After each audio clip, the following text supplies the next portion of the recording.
പ്രവാസ ലോകത്ത് നിന്നുള്ള വാർത്തകൾ.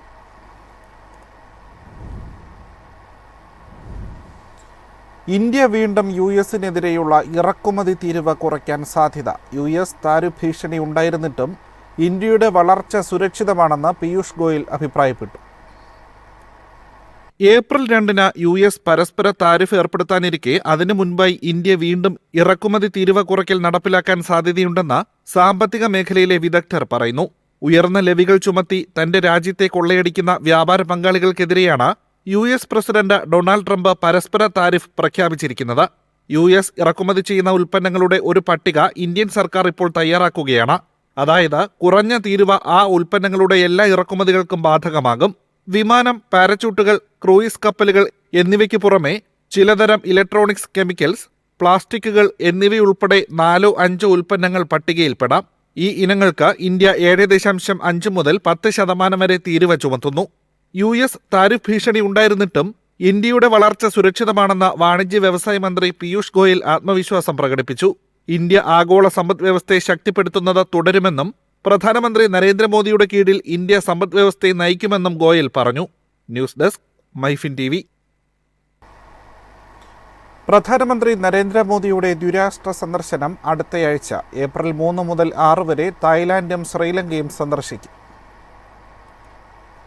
തായ്ലൻഡ് പ്രധാനമന്ത്രി പെയ്തോങ് ടാൻ ഷിനവത്രിയുടെ ക്ഷണപ്രകാരം പ്രധാനമന്ത്രി നരേന്ദ്രമോദി ഏപ്രിൽ 3 മുതൽ 4 വരെ ബാങ്കോക്ക് സന്ദർശിക്കും. ഇത് 3ാമത്തെ സന്ദർശനമാണ്.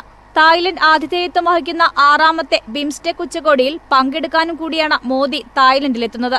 ബംഗാൾ ഉൾക്കടലിനെ ആശ്രയിക്കുന്ന 7 കരയും തീരദേശ രാജ്യങ്ങളും ഉൾപ്പെടുന്ന ഒരു പ്രാദേശിക സ്വതന്ത്ര വ്യാപാര മേഖല സ്ഥാപിക്കാനുള്ള ശ്രമങ്ങൾക്ക് ഉച്ചകോടി ആക്കം കൂട്ടും. 2018-ൽ നേപ്പാളിലെ കാഠ്മണ്ഡുവിൽ നടന്ന 4ാമത്തെ ബിംസ്റ്റെക് ഉച്ചകോടിക്ക് ശേഷമുള്ള കൂടിക്കാഴ്ചയാണിത്. 5ാമത്തെ ഉച്ചകോടി വെർച്വൽ ഫോർമാറ്റിൽ നടന്നിരുന്നു. ഏപ്രിൽ 3-ന് മോദി തായ്ലൻഡ് പ്രധാനമന്ത്രിയുമായി കൂടിക്കാഴ്ച നടത്തും. യോഗത്തിൽ 2 പ്രധാനമന്ത്രിമാരും ഉഭയകക്ഷി സഹകരണം അവലോകനം ചെയ്യുകയും രാജ്യങ്ങൾ തമ്മിലുള്ള ഭാവി പങ്കാളിത്തത്തിനുള്ള വഴി രൂപപ്പെടുത്തുകയും ചെയ്തേക്കും. ഏപ്രിൽ 4 മുതൽ 6 വരെ പ്രധാനമന്ത്രി മോദി ശ്രീലങ്കയും സന്ദർശിക്കും. News desk, MyFin TV. UAE ജനസംഖ്യയുടെ 90% വിദേശികളെന്ന പുതിയ കണക്കുകൾ. 43 ലക്ഷം ഇന്ത്യക്കാർ UAEയിൽ ജീവിക്കുന്നുണ്ടെന്നും ദുബായിലെ ഇന്ത്യൻ കോൺസുലേറ്റ് കണക്കുകൾ പുറത്തുവിട്ടു.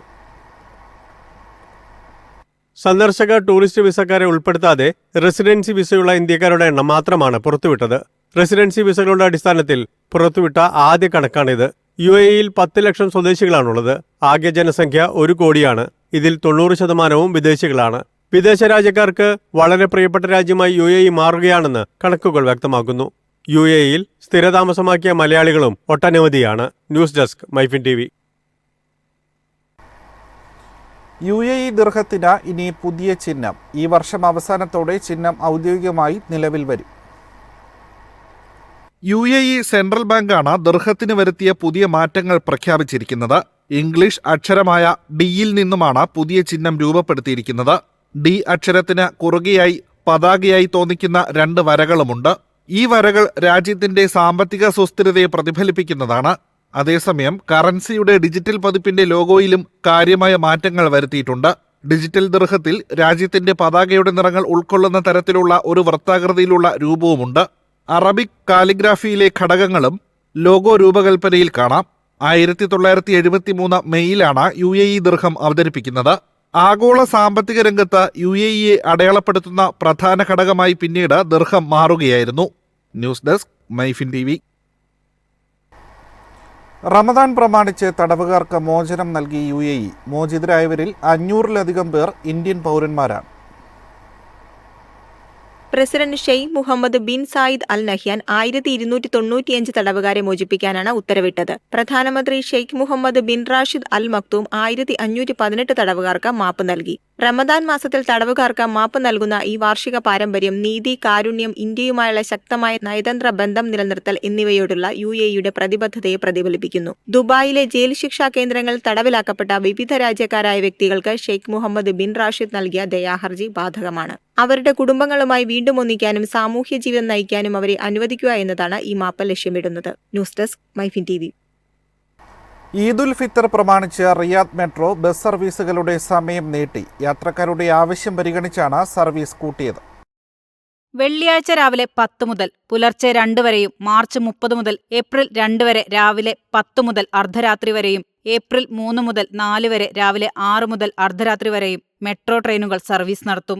ഈദ് ദിനങ്ങളിൽ റിയാദ് ബസ്സുകൾ ദിവസവും രാവിലെ 6:30 മുതൽ പുലർച്ചെ 3 വരെ സർവീസ് നടത്തും. പ്രധാന പിക്കപ്പ് പോയിന്റുകളിൽ നിന്ന് പ്രധാന നഗരങ്ങളിലെ ഗതാഗത കേന്ദ്രങ്ങളിലേക്ക് യാത്രക്കാരെ ബന്ധിപ്പിക്കുന്ന ഓൺ ഡിമാൻഡ് ബസ്സുകൾ മാർച്ച് 29 മുതൽ ഏപ്രിൽ 2 വരെ രാവിലെ 9 മുതൽ അർദ്ധരാത്രി വരെയും ഏപ്രിൽ 3 മുതൽ 4 വരെ രാവിലെ 5 മുതൽ അർദ്ധരാത്രി വരെയും സർവീസ് നടത്തും. News desk MyFin TV.